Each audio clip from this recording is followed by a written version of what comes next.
Hey,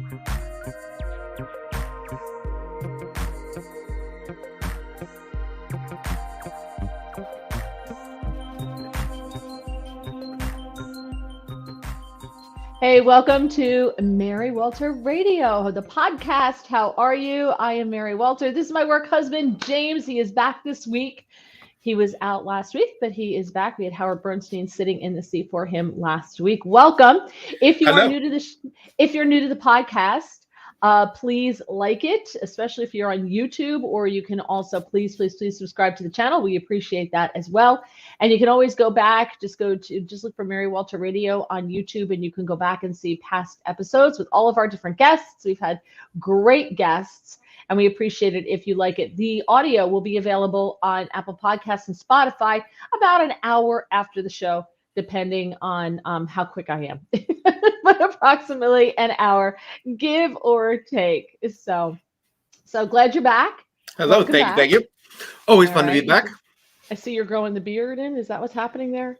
Well, we could say I'm growing it in, or I'm really lazy. Go either one. Well, I'm going to go with lazy because I know you. Yeah, that's a good guess. Yeah, I'm due for a whole over little trim. Christmas is coming, so I got to look really bad so I look really good on Christmas. You know, I got to get the whole lower the bar, and then all the snips and snip, and they're like, "Oh my god, look at that!" Exactly. When I had contractors here all the time, they would think, let me turn my ringer off. When I had contractors here all the time, they would, they'd see me, pajamas, my hair in the scrunchie from 1989, and just looking horrific. And then I would get dropped off after being on Fox or something like that. So I had professional hair and makeup. They're like, oh, I'm like, I know. It cleans up good, doesn't it? Nice. Keep the bar low. That's my motto. Okay, so let me introduce our guest, the one, the only Ms. Grace Baker. I think she's frozen a little bit. Is she frozen? Nope. Nope. I think she's frozen. There she is. She's back. She's back. I think she's frozen again. Well, Grace is, while she unfreezes herself, Grace is the executive producer for the Todd Starnes show. Can you hear me? It's a bit on my end. Yes, now we can hear you, but you keep freezing up there, sweetheart. She's frozen again. She's so pretty. At least it's a good picture. Sometimes when you get frozen, it's like a really weird looking face, right? And you're like, oh no. Can you hear me, Mary? She's good. She's a little blurry right there, but Grace, why don't you go out and dial back in, because we're going to take you down. Go back, dial back in, and maybe we can get you to be unfrozen, because we couldn't hear her or really see her. So she's going to come back. But Grace is the executive producer for the Todd Starnes show. Todd's show is syndicated nationally. And I've known Todd since we were both at Fox. And I interviewed him a couple times when I was filling in for Brian Kilmeade, or when I was filling in for John Gibson, or whomever on the radio side. And I don't think I was ever on TV with Todd. I don't think so. But we kind of kept touch, but not really. And then when he started his radio show, and I think I ran into him at like Talkers or some event, right, and kind of reconnected. And he's had me fill in on his show. He's had me sit in the seat. And I got to know Grace, obviously, because she was producing the show, right. But everyone who worked there. And I saw them I finally met Grace in person at CPAC last year. Well, this year. It was this year in February or March. I finally got to meet her in person. Nice. So we're going to talk to her, and we're going to find out what it's like to produce a show, because it's amazing what people think radio is versus what it really is, right? Yeah, and just the job producer's a pretty open title too. So I mean, they can be pretty advanced to just over glorified board ops. Well, some are and some are not. Like Ms. Grace here, she's back. Hello. Yay, there she is. Okay, it must have been my end. Sorry, guys. What an intro. No worries. Girl, you get prettier every day. You should be in TV, not behind the scenes in radio. That's for darn sure. Well, Mary, you've got the blowout, I see. It looks like you got a blowout. I did not. I just washed my hair today. Oh. Yeah. Well, that's a whole undertaking. Not really. It's really not. When I get out of the shower, I just wrap it in a towel and I leave it there for a little while, and then I take it out and it's all crazy, and I just kind of let it dry that way. And then I quickly blow it out, and you get this. Well, that's a lot better than mine. Mine just goes like this, straight out, pretty much. So I'm sure you can relate, with No, the beard, right? Yeah. mine goes flat. My James, hair is an afro. I can't grow long hair. Like if I wanted to be a hippie, no way. I just grow an afro. Big, giant afro. I'll never get long. I would love to see that. So I have like a no beard rule with my husband. I'm like, no beards. It starts to get just a little scratchy. I'm like, nope, gone. Yeah. I hate it. I just don't like it. I just can't do it. I have the opposite problem now. I'm not allowed to get rid of it. Oh, that's fair. Really? Yeah. A lot of women are like that. They like the beard. They're like, nope, do not shave it. Yeah. I'm with Grace. Thank you, Barry. Everyone's like, oh, it looks gruff. I'm like, it depends on the person, but for me, it's just not a good thing. I can think it looks really good. I can think it looks hot on some guys. It looks really great. I don't want to kiss it. That's fair. That's right? fair. Like, ew. The beard Ew. comes. Yeah. Right. Just like a man doesn't want to get in bed with a woman who's got leg stubble or hairy legs, right? Like you don't want that. I don't want to kiss that. Okay, so This no. escalated quickly. So Welcome. Okay, so Porchview Farm says hello, everyone. Hello, Bill. Hello, Queen Mary. Hello. And look at who this is. James's wife Ringo there. Hello, people. Bill Hayes says no sound. That's on your end, Bill, because no one else is saying no sound. So I'm going to assume that's on your end. I don't know what to tell you. Gregory, 100.5 FM in Central Virginia plays the Todd Starnes Show on Saturday and Sunday evenings when the shows were originally recorded. I have no idea, but it sounds good to me. Thank you. Tina, Christmas is coming. James is getting fat. Just kidding. He suffers from LPS.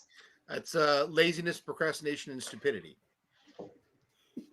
It's a tough disease. No, really that's is. a new one. I'm Gen Z and I did not know that one. Yeah, LPS. Yeah, it's a real tough one. Porchview Farm, I like the beard. Why, thank you. Your wife, I don't like it that full. She said, I don't want to kiss it either. Just let me stop. And then Jennifer Reeves is here. It's okay Jennifer, hey. Hello, Jennifer. I think Jennifer tried to join my Mary Walter Radio page today. I'm not 100% sure if that was her, but you get a message in your inbox on Facebook and you have to answer just some questions that I know, like, you know what you're getting into, like, you know what the rules are. And if people don't answer them, they don't get in. So if that was you there, Jennifer, hello, please check your inbox. Oh, it was you. Okay. Check your inbox. Now that I know it's you, I'll let you in because now I know you legit wanted to get in. So there you go. So welcome. I mean, it's kind of like call screening. You got to make sure there's not like prankers and stuff trying to get into causing trouble. So exactly. So James, the reason I know James is because when I did a show on a radio station in South Jersey, it was in the evening. And it was with an eye towards syndication. We had a syndicator, and of course, it all fell horribly apart. But that's radio. But James was my producer. James is now purple. I don't know what happened. I don't think James knew that happened either. No, I'm too. You look like she was McDonald's character. I feel like I'm Prince. No, you look like Grimace. Grimace? No, I'm Grimace, thinking. Yeah.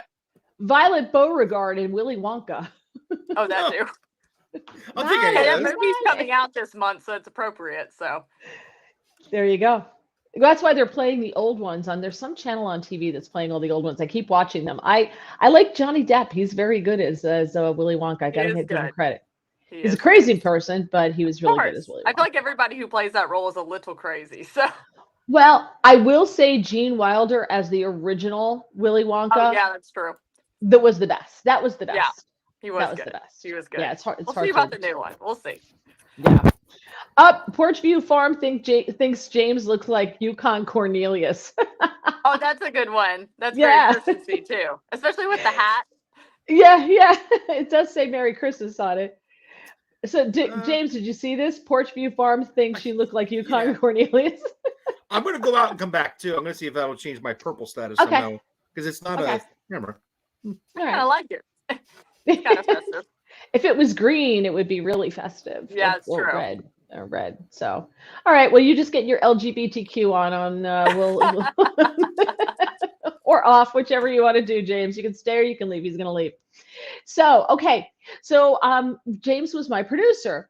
Now, but James really was more like, and on every show, it's a different job, right? Like, Yeah. what's a producer title on one show is totally different from a producer on another show. So, what James did mostly on our show, because it was a very light show, it was relationship based. We had a lot of fun on it. People called in, but we didn't do politics or anything like that. We kept it really light. Um, so he did a lot of the sound, he did a lot of making the promos. He did a lot of, cataloging stuff, and he still has the shows to this day. It's crazy. Wow. So he did a lot of that stuff, pulling a lot of really the audio of it and the audio production and the audio promotion, that type of stuff. Whereas if we had a guest, I booked them. I chose all the topics that we were going to be talking about. It's my show. That's fine. So, what do you do for Todd? What do your responsibilities are? No, I'm kidding. So I do not actually cut the audio. I'm not like the engineer in that regard. That's producer Dylan. For listeners of the show, they know who that is. He handles all of that, but I am in charge of helping create content for the show. So I help give him audio clips to cut up. Maybe if we have a guest and it's relevant to the guest, I'll send him that. Pretty much every day. I also help with content, finding stories, fun culture stuff. And really my biggest job is booking the guests you see on the show every day. Some of that I might come up with myself. Todd will send me requests mostly, and I will go off of that. So that's my biggest thing, and just making sure the guests have their topics. And Mary, you've worked with me. I send a daily rundown with, the guests, the topics, audio, stuff like that. Right. So I'm really just kind of like, Todd is the star, and he's the one that, he really comes up with a lot of the great ideas, but I'm his like supporter. Pretty much anything to make his job easier, that's what I do. So Right. Jennifer says Dylan, D-Man. Yes, D-Man. There you go. We love producer Dylan. I got to meet Kyle before he left. Kyle. Producer He's Kyle. Off in Montana doing something. So yeah, I don't know what he's doing now. Now that it's ski season, I don't know if he stayed out there or not. He's still there. Yeah, he's still there. Yeah, he came back to Memphis for a little bit, and I wasn't in town when he was there, but he's doing well as far as I know. We do miss him. He used to, produce the show, but now it's producer Dylan, and he's doing a good job too. So is Kyle still out in Big Sky? Is he still at the same place? To my knowledge, yes. Last time I talked to him, he was pretty much there. I think so. According to his Instagram, Mary, he posts these beautiful landscape photos, and I'm like, man, I'm jealous. I want to be there. And he's just like hiking and doing all these fun things. So as far as I know, he's still with the same company. So all right, I'll have to. We're going out in March, so I'll have to look him up. Yep. That would be fun. I'm sure he'd love to see you. Yeah, well, he loves to see us because we buy him dinner every time. Oh, well, then yeah, free food, obviously. We pick him up, we buy him dinner, we buy him drinks. Oh my gosh, then yeah, y'all are probably like his favorite visitors ever. Besides his mom and dad, it's us. That too. Yeah. Okay, so I know, because I know what happens behind the scenes. So many people think that when you do a radio show, I have friends who are like, you work 3 hours a day. What are you complaining about? I'm like, 3 hours a day? What are you, insane? 3 hours a day? Do you think I just know all these things? Do you think I just know, like I have to find topics? Now, producers can find topics as well, which is great. And I actually think producers are sometimes, if not most of the time, a step ahead of the host.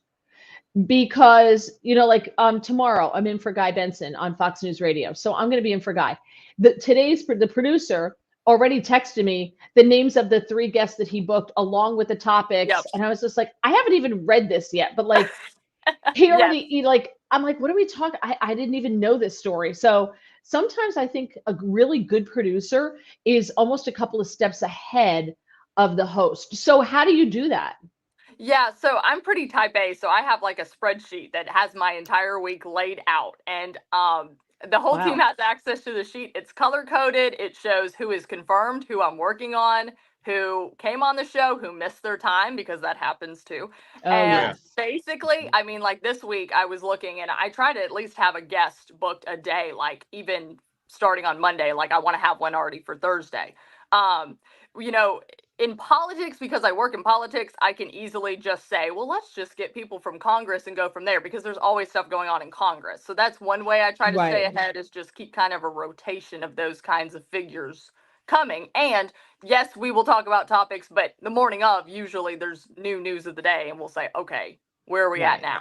And I'll kind of touch base with them. And really, I feel like over time, I've kind of forged relationships with a lot of these bookers on like Capitol Hill. And a lot of them are like my age. We text back and forth. It's very like, they're very kind people. And, you know, we'll just kind of be like, hey, you want to come on the show this week? And they'll come to me sometimes and ask, which is always great. And they'll have topics in mind. But I really just try my best I try to stay ahead, but you know, things are always changing. Sometimes I'll have something booked and then that morning it's like, well, that's old news. Now we're going to talk about this. So obviously it has to be really flexible is the point. So.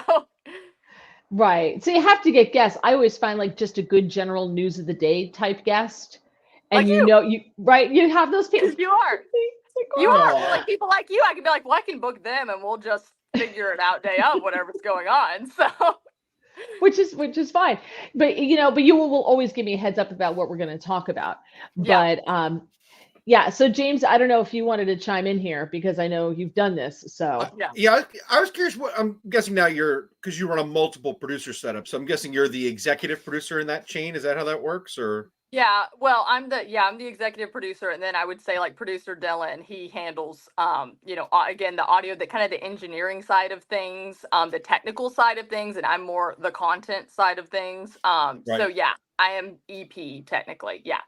What was your journey through radio kind of getting to this point? So that's what's so funny. So I graduated from University of Memphis in 2020. I met Todd Starnes at a Young Americans for Freedom conference. I had no aspirations to go into radio. Never. Smart girl. Not even. I wasn't even on my radar. But I met him at a conference in February, right before COVID hit. And he announced on stage, I'm buying a radio station in Memphis. And I'm like, well, I might as well at least like check it out, So I went up, introduced myself. We connected that way. And he really, Todd gave me, he really took a chance on me because I had no radio experience. I had done some podcasting, but that was about it. And he said, we want to bring you on. And I started off working the morning show on his station, KWAM in Memphis.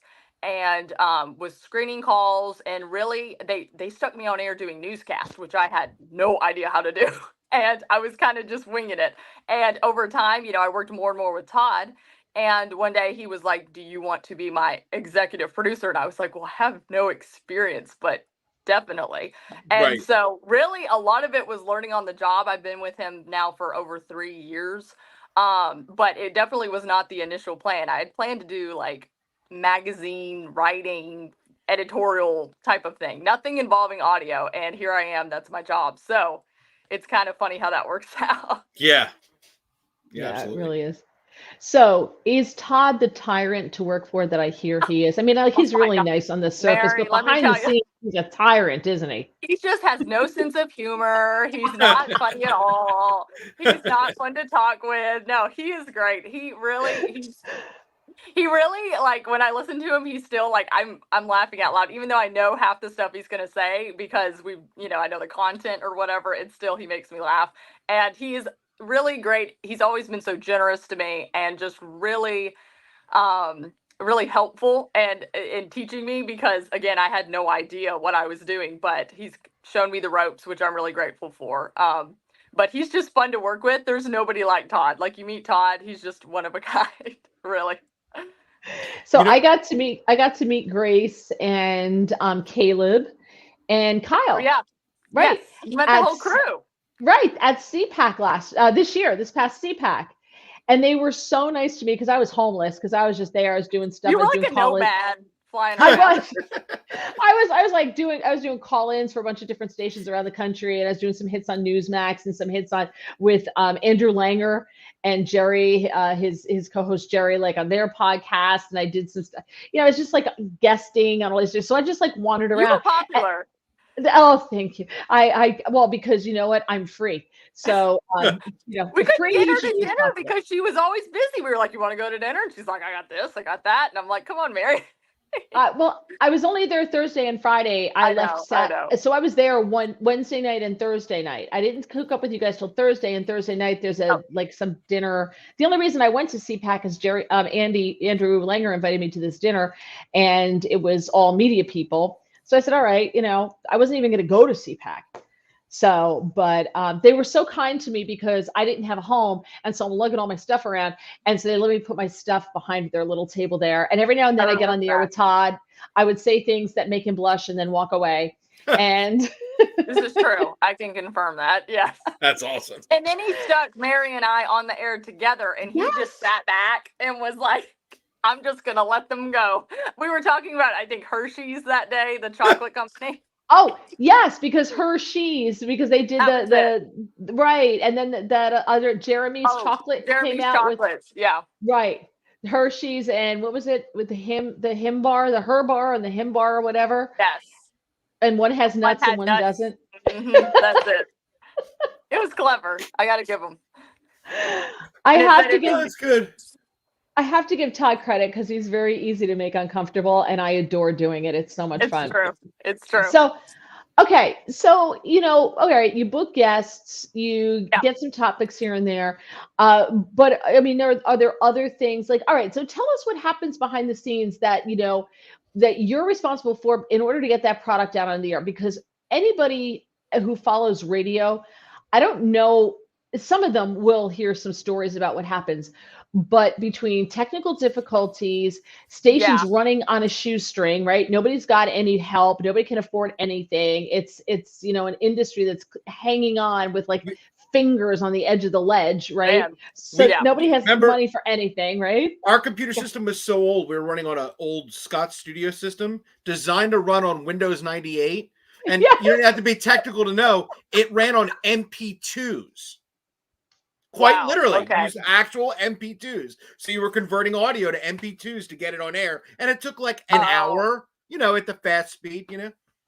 Thankfully, I can just give something to producer Dylan, and he has it done in like 3 minutes typically. Right. So during a break, I'll be like, "Get this during the break." Well, I would say one of the biggest things about being EP, it's like you just have to again be quick on your feet. Like stuff happens, and you kind of just have to roll with it. Guests don't show up. Guests are late. And sometimes you just have to shift things around. Sometimes I feel like working that show is a little bit like working a puzzle. Sometimes it's just like, okay, will this guest make sense here? And this guest shifted, so I need to move this guest here. And we don't want 2 lifestyle guests in this hour, so we have to shift him here. It's a lot of shifting around and again, just staying flexible. And in terms of getting it out over the air, I mean, it really is a team effort, and I'm glad that I don't have to deal with a lot of the technical side of things, because that always, I'm like, I just stay I take a 10-foot pole and just stay really far away from that, because that makes my head spin. When, I'll look MP2s and MP3s and MP4s, I'm like, I don't know, just do whatever you need to do with it and get it on the air. I don't care. And a lot of it's just communication too, just making sure if we're just hooked up to the right systems that day, because there is a bit of a checklist to make sure things go out over the air. And sometimes, things do slip through the cracks. And when that happens, it's like, okay, we need to fix that immediately. And just really making sure that we all communicate, me and Dylan, just to make sure that Todd doesn't have to worry about things while he's on air. We try to make sure, like, there may be a fire off air, but we're going to take care of it, and he's not going to have any idea. That's the goal, anyway, to make sure that it's always put out. Let's see. Jennifer says almond joys have nuts, mounds don't. She's right. Hey, Steve Redden, our friend from Now Tax USA, at dinner sharing your show at the table. Oh, well, tell them we said hello. Hello, that's somebody. You know what? I'll hook you up with him. Great guest. Okay, I would love it. That's one thing we do. Always go ahead. Go ahead, James. Go ahead. No, James. I was gonna say what I like about their system, and most radio station system, is she has a show. Right, like we were talking about the differences in some of the things that you do versus the way we had it handled at the station I worked at. And I had, when I was doing her, I was also putting together like a 4-hour like edited Ryan Seacrest show, like his countdown show that was due like the next. It was just all madness like that, and I was handling like part of the commercial load for the station. Like it was a lot, and even on their. On their AM station, which is now an FM station too, their news talk station, which is like their political-ish station, those producers have multiple shows. Like that's why it's hard for them to do like a lot of like guest booking, because the hosts are coming in and out in an hour or 2 hours, so they're usually not.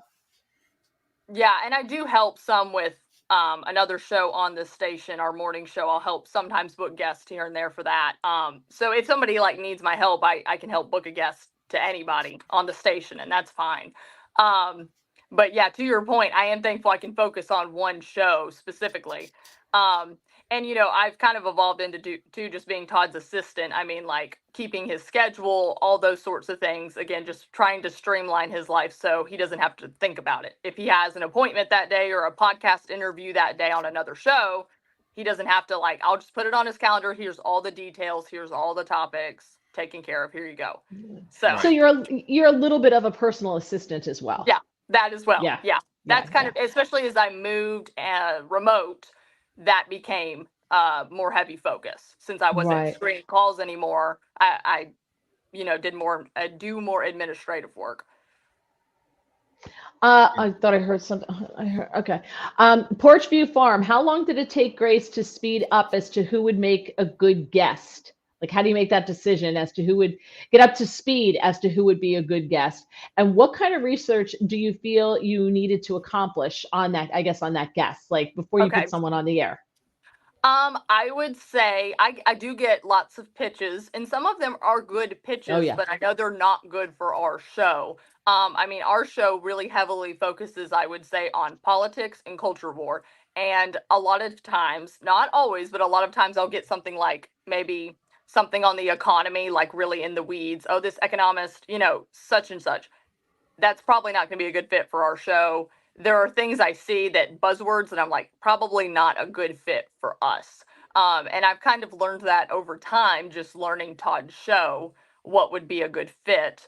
And in terms of research, if it's somebody I don't know super well, I always check with Todd before just booking a random person. And sometimes he will say, oh, yeah, that's a great guess. Like he knows the person because he has way more years of experience than me at, knowing who this random writer is. He might know exactly who he is, but I've never heard of him. Also, though, I just go check. If it's a writer, I'm going to go check where has he been published? What's his Twitter? I check Twitter feeds a lot. I'm like, what are they saying on the daily on their social media accounts? Are they crazy? Are they, left-leaning, right-leaning? You can normally kind of gauge that nowadays if you just look at someone's, X feed, whatever it's called. And that's helpful too. So I don't spend just bukus of time on that because if I went through every pitch and sometimes I just have to look and glance and I go, no, not right for our show. It's not that it's a bad pitch, just not right for our show. So. Right. And you get a lot. I know, and James knows from working at radio stations. Great questions. Thank you, Porchview Farm. People send you everything. They send you books. They send you this. They send T-shirts, this, all this other stuff because they want to get on your show. I always felt really bad by not booking some people, but I'm like you said, sometimes you're like, do you listen to the show? Because my favorite is when I get like an LGBTQ activist guest in my inbox, like somebody who is just way off the wall. And I'm like, you wouldn't even come on the show if I asked you to. I know you would not reading this pitch. I'm like, no, not wasting my time. But that's the best one to book. No, maybe. I don't know. Todd would eat them alive. It would be great. I would love to hear Todd spar with that. That would be great. Well, I feel like Todd gets to do that sometimes with the callers on air, which is always entertaining. That's my favorite. Honestly, my favorite callers are the ones that call in and disagree. They're way more entertaining than the ones that are like, yes, we totally agree. Trump is great. Let's do it. I'm like, no, come on and say how much you hate Trump. Let's do it. Let's see. Because Todd's really good at taking those things on the fly. So. Yeah, those are good. One of my last jobs there real quick was training interns. And one of the interns we brought in was a communist, and again, right-leaning news talk station. And the show he was on and there's left-leaning people there, but mostly right-leaning hosts. And he got on a very right-leaning host right out the gate. He didn't last 2 hours before his brain just melted. Because I always tell them and you know a little of this too, as a producer, your job is to be I always joke like to keep the zoo from becoming a mental institution. Right? There's a lot coming at you. You know, you got people coming at a thing, and as long as all the cages are locked and everything's good, you know, you're pretty safe, right? And that's what I told him. Like sometimes, especially in my situation where you have multiple hosts, some of the hosts are crazy, some of the hosts are nice, some of the hosts are whatever. None of that matters. My job was to get the show out, to keep the headaches away from the host on air as much as possible. I had to do what all you did, screen the calls, but you have a job to do. It's not about the content in the sense of like your personal view either way. Your job is just to get the thing that makes that individual host work and what they need for the show.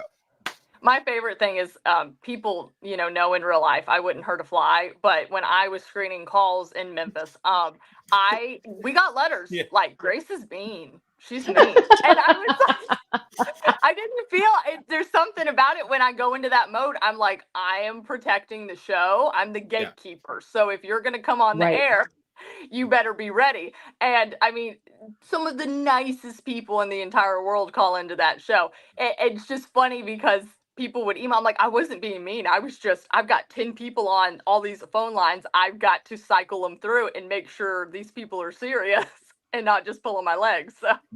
Right. James was just plain mean. Although we were so desperate for calls, James, we were so desperate for calls on that show because when they cut the signal on us, we were like, what, a square block, right? Oh, yeah. So we took all comers, drunk people. We took them. We didn't care. Everybody got on. It was great. We didn't mind, which, anybody. By the way, speaking of, we'll take anybody. James's wife, Tina. I met James at Cool on Mary's the first show. What a time to live. He was a busy guy. Yeah. That's how he met his now wife of what, 2 months? Yeah. October 8th. Yeah. That's awesome. I thank you. Yeah. You're not supposed to date listeners. That's no. Never. I feel like that's in the unwritten rule book, probably. In fairness, it was 15 years later, but Yeah. And you don't one wife and one best friend. Rule. Yeah, exception to the rule, Yeah, that and you don't eat listener food. I had somebody bring me. I thought we've had some really great listeners bring us some great food. The only one I'll ever say was somebody brought me like specifically for me, not for like everybody. It was like frozen chicken noodle soup in a like cardboard bag, and it was like weighed like a ton. We were like, "Is this like a bomb or something?" Because it was just this giant sack. And I didn't even get to see the guy who dropped it off or anything. And they're like, "This is for you." And I was like, super kind, but it was a little weird. I was like, I'm not sure. Do I eat this or not? So I want to ask you about being a woman in radio. There aren't a lot of us at all. And I was never one of these people who was like, they're misogynist. But if you look at the lineup on most radio stations, it's all men. The on air is all men. And I mean, pretty much everywhere. That's what it is.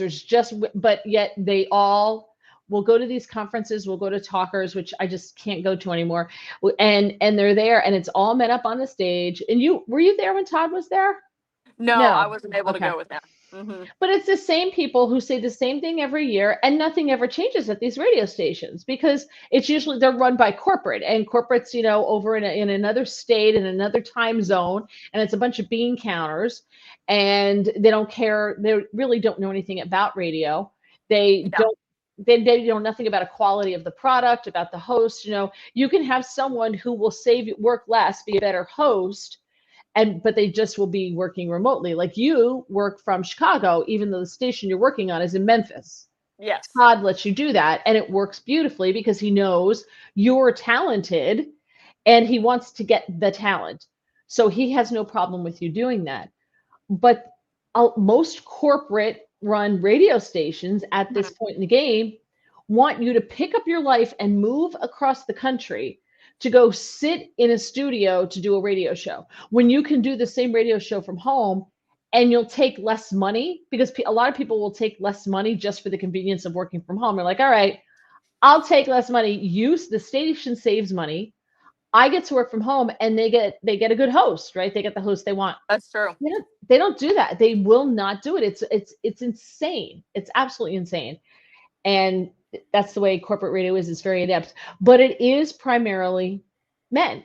How about producers? I find that the producers are primarily women. Yes. Isn't that so interesting? I think, first of all, to your point about the whole stations not wanting, I feel like some stations, um, I feel like radio is kind of like TV is very advanced, right? Like we think of it as like it's on social media. I mean, you look up Mm-hmm. most radio stations, they don't Oh, have like our station does, but a lot of stations do not have a formal website.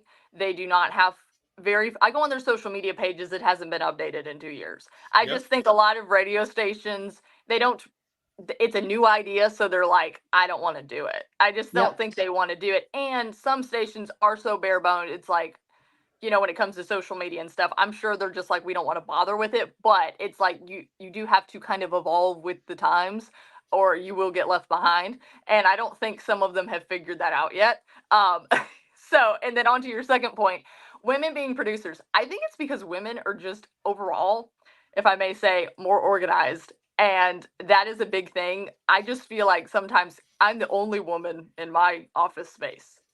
Back in Memphis, only woman that's there. And it's just, I'm the one with the spreadsheets. Like the others just don't do that kind of thing, most of them. They're just more fly by the seam of their pants, which is great. But I think that women are just typically a little better at, being the ones who are producing, because you have to be, if you're not organized, it's gonna be a mess. And I think also women typically are really good at communicating. And I think as a producer, you have to, because I communicate with guests, with bookers, with affiliates. If there's an issue, like we were talking about earlier, affiliates, I try to make them go through me so Todd doesn't have to worry about it. And I mean, I think that is a big component, is just organization and communication, and women just tend to do that better, Yep. to be honest. So 100%. James, where we worked, how was the communication from management amongst everybody? Stellar communication. Clearly, why we're still there. exactly. Clearly they evolved, right? Oh yeah. So, clearly. They barely have any kind of digital footprint. Exactly. And I think that's Yeah. a big issue Yeah. for radio stations. So also, I think women, when it comes to radio, I mean, just being honest, women would prefer to be on TV and also are more desired to be on TV because of looks.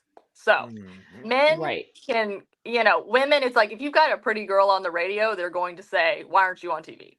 That's what most people say. So with guys, it's completely different. So I think that's partially why. Right. I just think that there's from the radio stations I've worked at, a lot of times the on the local level, and I'm sorry, not all of them, I can honestly say not all of them, but a lot of program directors were never picked for the dodgeball team, or they were picked last, and so they're wildly insecure. So now they have a little bit of power, and they get to do the picking now, right? And everybody wants to be on their team now, and they pick their buddies. So they don't necessarily pick the most qualified person. And a lot of them don't pick women just because they're awkward and just didn't know how to speak to women and dorky. And that's just the way it is. Radio is like the island of misfit toys. I mean, let's face it, right? Well, yeah. That's fair. Yeah. Well, I would, to your point that, it's like buddies, and that's in communications in general, whether you're in TV, radio, anything, it's all about who you know. Right. So if you don't know anybody, like I met Todd, right? And then I forged that, professional like friendship, and then it was that situation. But I'm like, if you can't just walk up and say, hey, I want to be on air. It's right. If you know somebody and they know you at least a little bit, they're like, oh, I can trust her. I know she's going to be good. Well, that's why I've always said, like, radio ads for radio, you look for a producer, are almost always somewhat just maybe for equal opportunity purposes, because who doesn't know a radio producer that needs a job, right? Like you just said, it's all who you know. I mean, everybody knows 20 radio people looking for work. So, I mean, it really is, especially now in a smaller market and a shrinking staff market, it's pretty hard to find a job. It's pretty difficult to kind of move around. Slightly easier as a host, but still, like you said, you have to move around. And I mean, in college, what they told me? They said, you're going into journalism. You're probably not going to make a lot of money. be. You have to know how to do everything. You don't have to be an expert at everything, but you have to know how to do everything. And so, I tried to learn how to do everything. So then when it was like, okay, you're going to do radio, it's like, okay, well, I have done podcasting, which is it's not the same, but it's Right. a little Right. bit. Yeah. So anyway, I felt semi-prepared in that regard. So I think it's all about who you know, and also you have to be able to do everything, because there's not going to be a million people on a team for a show. There's going to be maybe 2.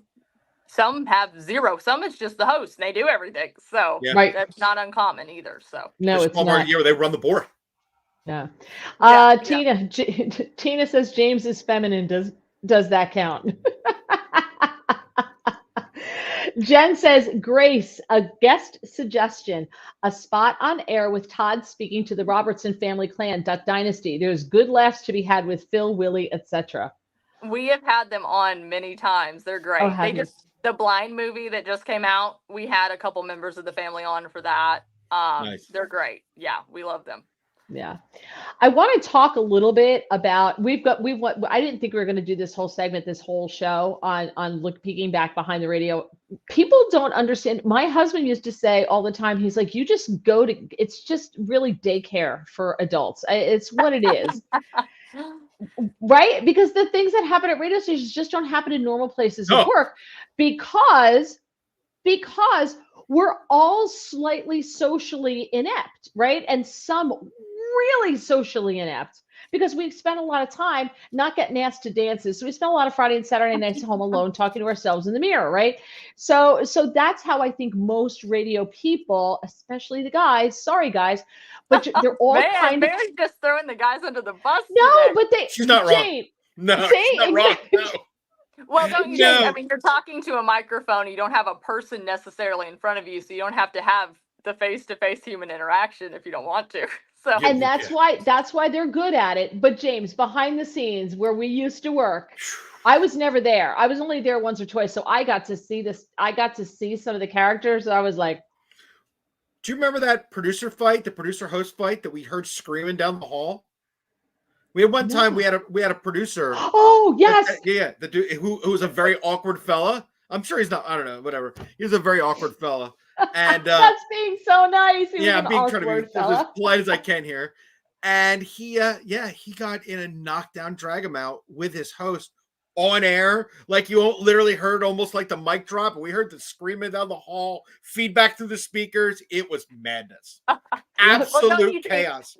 Radio stations are like a family unit, so it's you're gonna see each other at like your best and your worst, probably, because it's also like it's a small business, so you're all in like tight quarters together all the time. So that would explain that.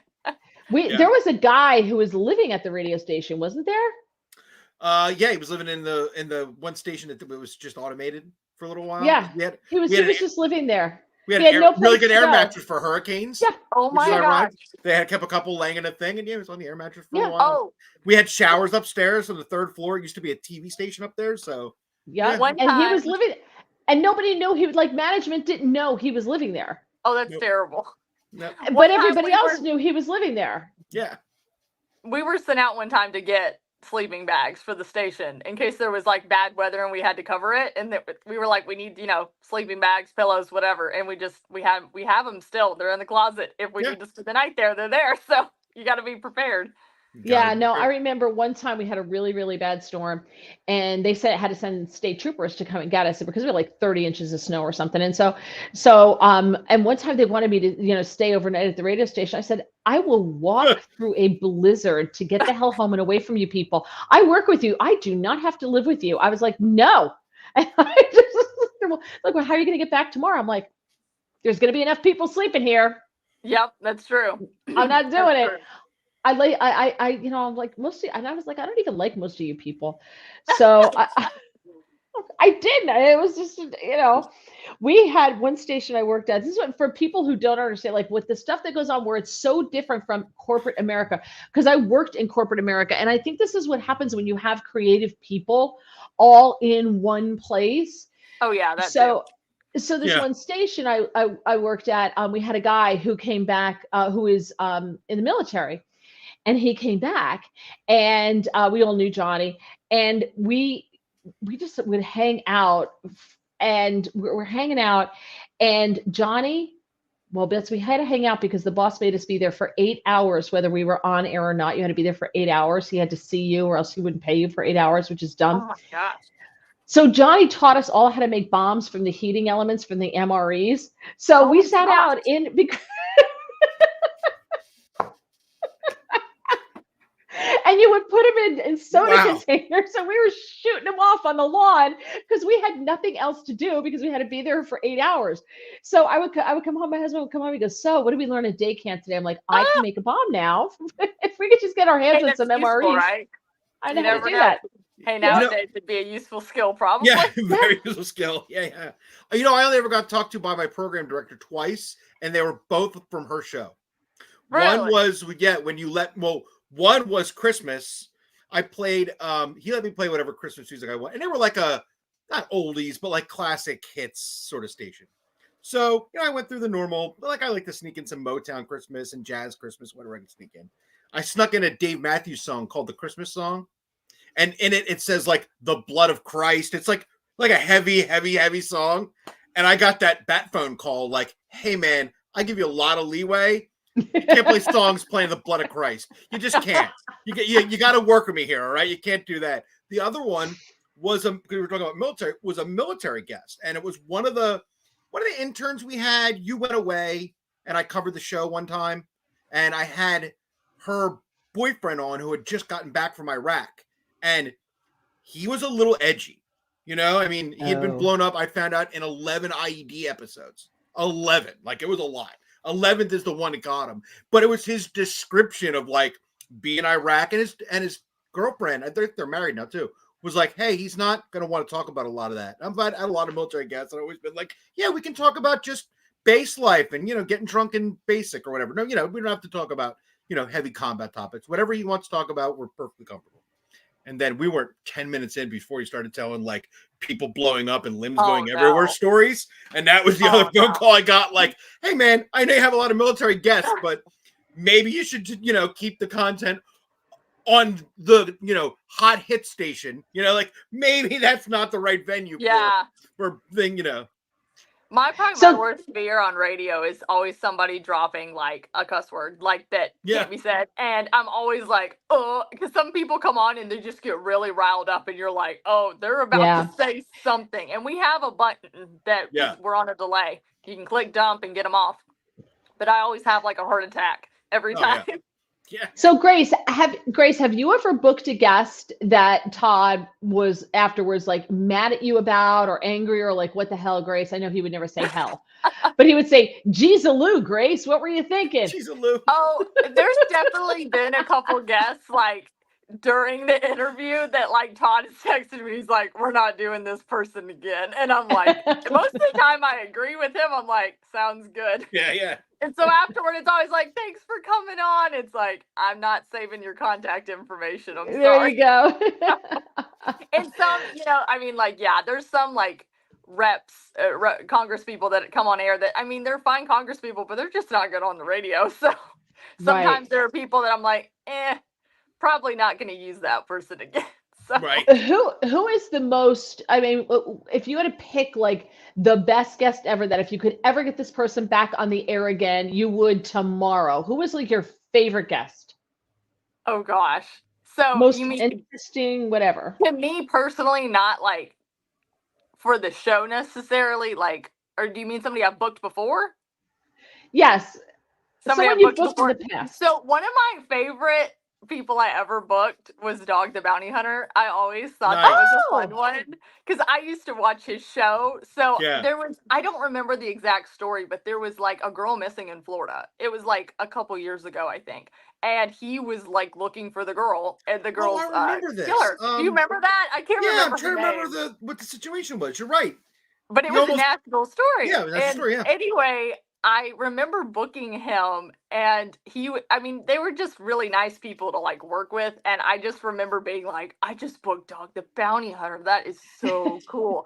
Also, I mean, I have to say Trump, because the first time we had Trump on, I got to like talk to Trump, which was kind of surreal.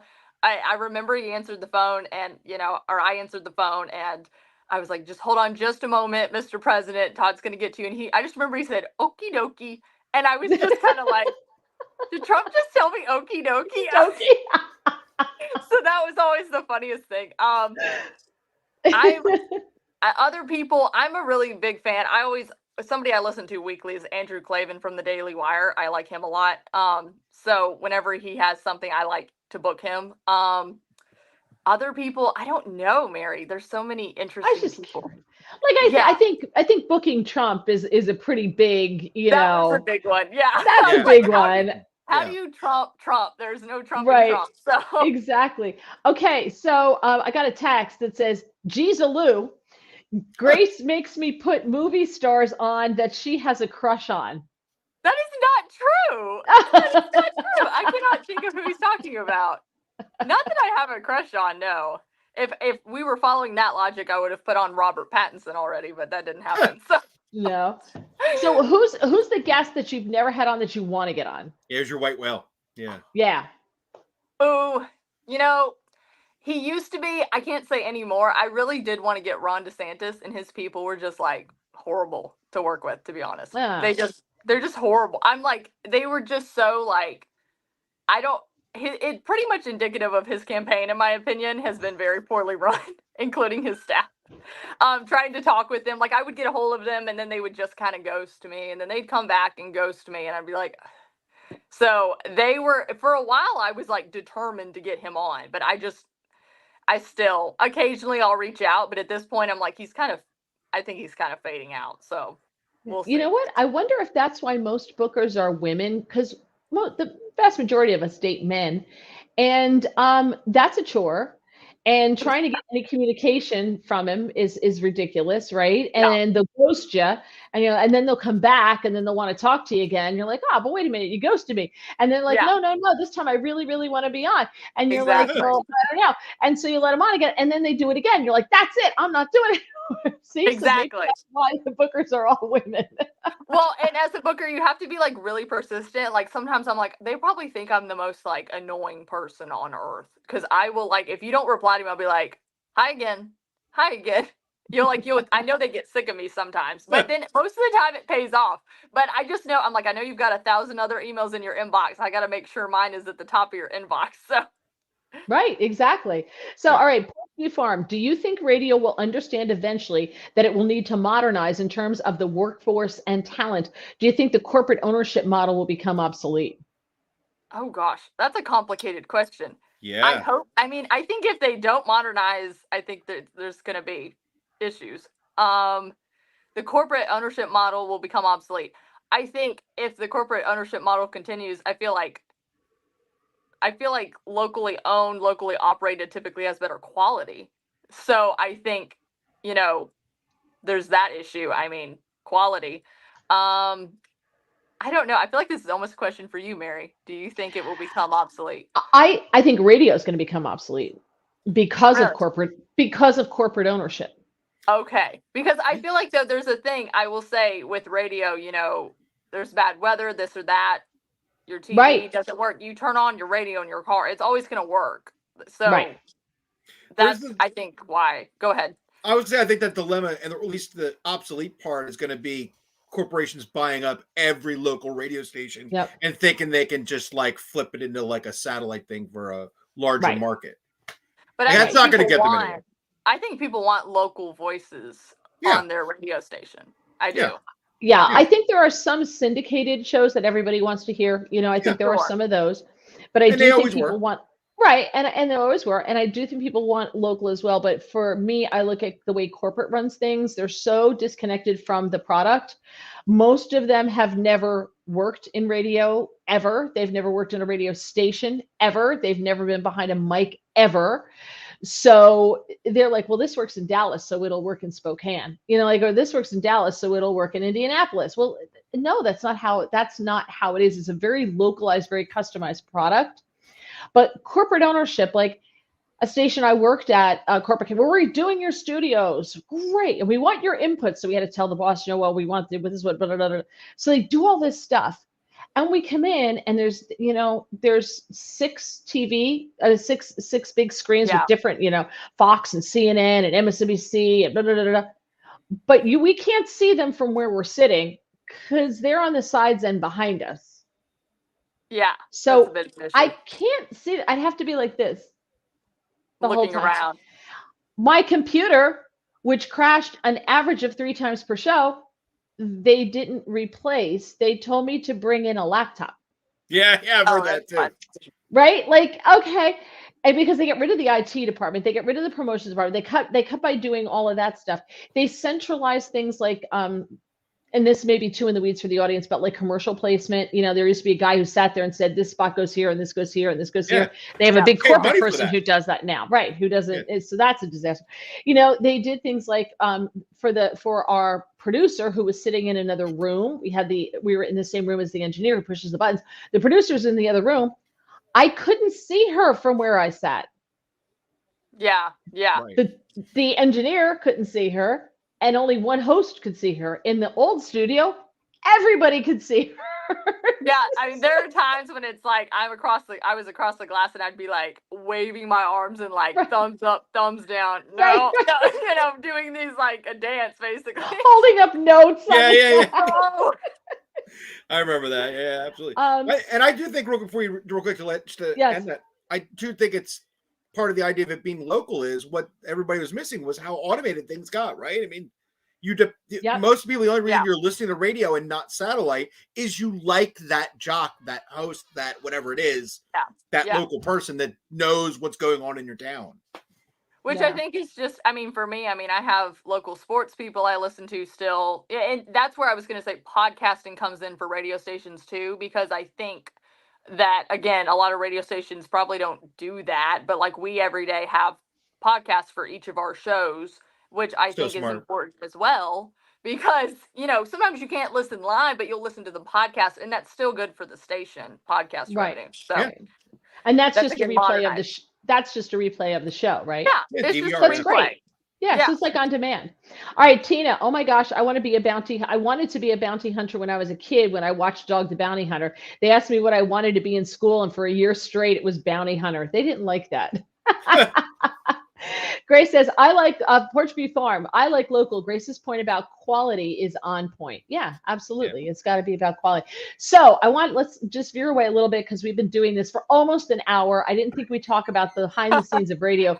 And I don't know if we bored people, if people found this interesting.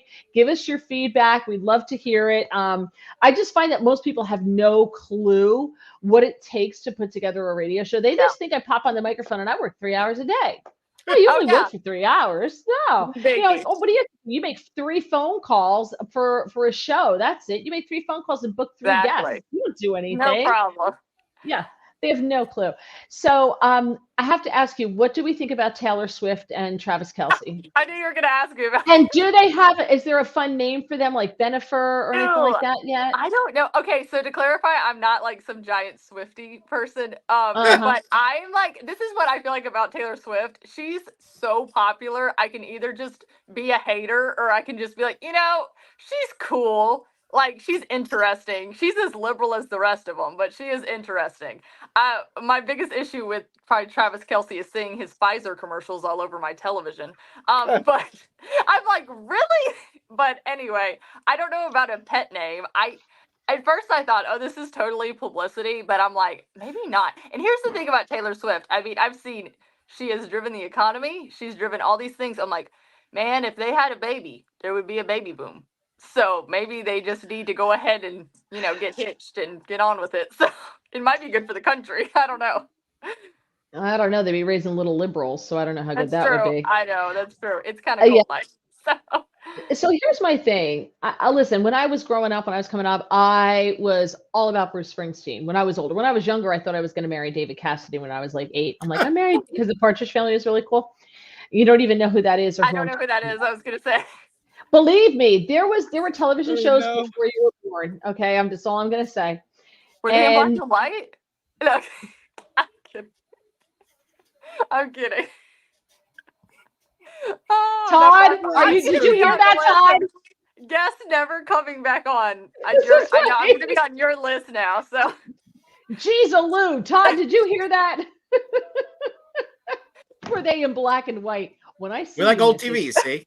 Right, right. And it only came on for so long. We had to like crank it up before it would start. Um, but so I think when you're young, they get crazy over Taylor Swift, and I get it. I kind of get it. You're into it. I think that some of these kids who are really into Taylor Swift at like 18, 19 years old, I think they're a little old for this. I think they're a little That's old fair. for the. It's more like to Well, me, it's more the purview of like 9, 10, 11, 12, 13-year-old girls, like younger teens. Like if you're 18 years old and you're like, oh my God, Taylor Swift, I think there's something wrong with you. Well, I feel like Taylor Swift's gotten a little mature. Like, I wouldn't want, if I had a 10-year-old, probably listening to Taylor Swift's current stuff, probably. Because she's like in her 30s now. So I feel like her content's also kind of matured. Honestly, the Taylor Swifties remind me kind of the Disney World people, like the Disney adults. So, to your point about like growing up, the ones that are like obsessed. Like, I mean, pre all the craziness, I mean, I liked going to Disney World or a theme park or whatever. But like, I'm talking about the adults who go, like, they are I know. season ticket holders. They have no kids, and they, have coordinated outfits every day, both like couples together. And I'm Mhm. like, it's a little weird. So that's kind of with the Taylor Swift, because I mean, people were paying like hundreds of dollars for tickets. And then when the movie came out in movie theaters, I don't know if you saw, people were like going and taking over movie theaters, and they were all like screaming in the theater. And then so people in the theater next door were like complaining that we could hear them. So Sounds like to fish your point, fans. they were like, Yeah. what? It sounds like fish fans. Oh, Oh, another band she wouldn't know. Isn't that funny? I'm sorry. They're I'm the lost. fish with the PH, the weird hippie stuff. Oh, okay. Yeah. Okay. Yeah. I know exactly what you're talking about because I know some people like that with the Disney stuff. I'm like, oh. Yep. Porchview Farm said it was Sean Cassidy for her. David Cassidy's lesser known brother, Sean, younger brother, Sean. Blonde haired Sean. Not the alcoholic in the family because he's still alive, as opposed to David Cassidy, whose mother was Shirley Partridge on the Partridge Family. Well, stepmom, but still. I'm learning new things every day. When you get off of here, you're what? Todd, I want you to educate this young lady on things that were Oh. on television and radio before she appeared on the earth. He's been trying to do that the entire time I've been with him. So there's so many things. There's a lot. There are things you should know about that happened before you were born.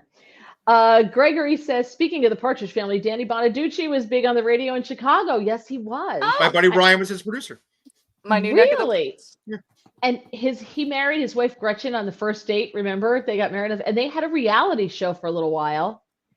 And then because he had a big drug problem, and she got him clean, and then something happened, and that was the end of the radio show. It was the end of the marriage. It was the end of the reality show. Yeah, I think he Just got a full-blown married. collapse.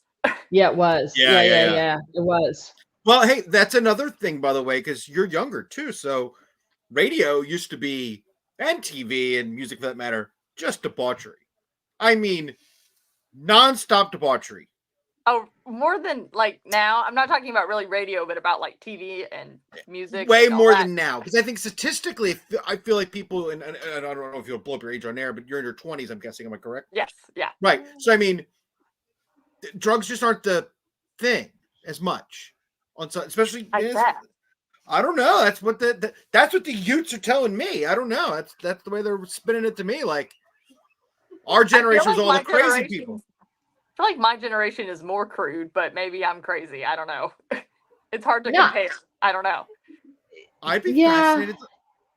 I'd be fascinated to learn, because when we tell stories about what it used to be like, they were like, "You people were animals," and we were. I mean, they're not wrong. I'm just saying. I get it. I will say, I feel like edgy is out, because now I saw this like article that Gen Z girls are into golden retriever boys. Have you heard about this? Golden retriever guys.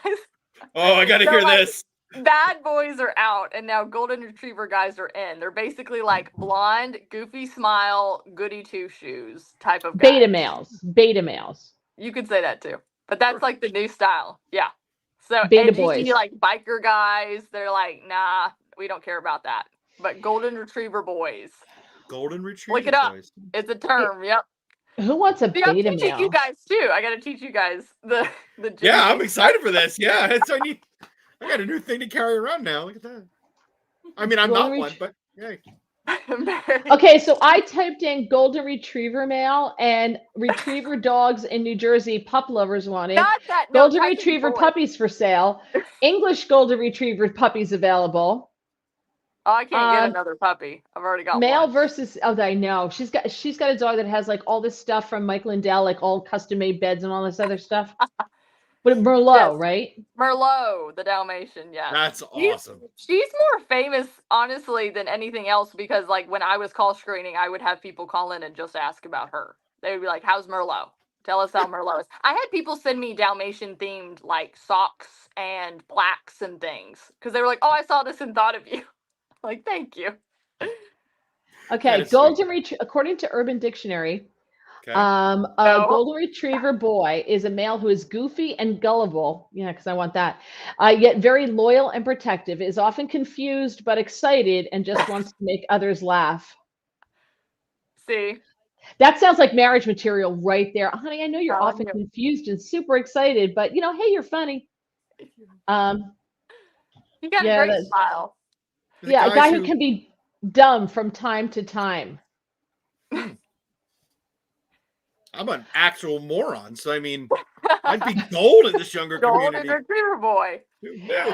A geeky soft boy with simple needs, shaggy blonde hair, and outdoorsy personality, but who is still somehow glued to his laptop and books, loyal, sometimes oblivious, but all around a cheery person. Will follow you around and wants hair pets. There wants it you is. to pet him. What is that? A guinea pig you're holding up? That is. Yeah, he's got a gazillion. Don't even. Yeah, it's a purple guinea pig. Does this count? I mean, kind of aloof and carrying a guinea pig wherever you go. Yeah. I kind of. I like the little arms just sticking straight out. All right.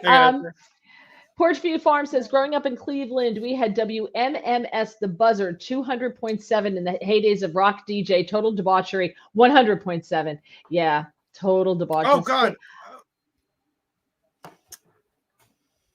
Oh, Donna Helper. That's her name. Sorry. Yeah, Radio MS, Donna Helper. She's a famous DJ from there. Oh. Yeah. When I love to tell my nieces about the stuff that we used to do in high school and things like that and stuff when we were young. And they think I'm lying. I'm like, oh, no, that was real. It was a real thing. Yeah. We did those things. Yeah. They're like, and nobody cared. We're like, no, people didn't. People are just like, yeah. Right. Our senior parties in school, you could drink because the drinking age was 18. See, I was homeschooled, so completely different story. You couldn't smoke or drink in the house then. No. Yeah. And another piece of the puzzle falls into place. No, what is that? Oh, now I need to know what that means because that could mean a lot of different things. All right, we're out of here. We got to go because this has been over an hour. I told Grace 15 to 20 minutes, and we've been at this for over an hour. I will send you that contact for the guest who chimed in. I'll send you that. Oh, James, you're not purple anymore. I know. I just was right for the end of the show. I'm going ghost, maybe. I don't know. We'll see. Oh, his little. There that's his wife is into the guinea pigs. So thank you so much, Grace Baker. We really appreciate you. How can people find you on Twitter if they want to follow you? At Grace Baker 901. There you go. So I assume our birthday is September 1st. No, that's the 901 for Memphis area code. Oh, look at that. Grace Baker 901. There you go. And you can catch her in and out on the Todd Starnes Show, nationally syndicated, so you can find it near you. Or you can listen online. Just look for KWAM, and you can listen online as well. James, thank you so much. Always a pleasure. Thank you to EB for Grace's beautiful promo. He made a gorgeous graphic for Grace. And so thank you, EB, for that. And to his son, Zach, who has a birthday coming up. He is our number one fan. Zach is absolutely our number one fan. So thank you to Zach. Planet Orange Purple Ring. Okay. That's what Jennifer says. Porchview Farm says, thanks, Grace. So thank you so much. Don't forget to please like the page. If you are on YouTube, like the channel, please subscribe as well. That button. That's right. Please tell your friends about it. We'll be back next Tuesday, 7:15 Eastern time. And you can get the audio also on Apple Podcasts and Spotify. Please do that. We would appreciate it greatly. We love you all. And thank you so much. Bye.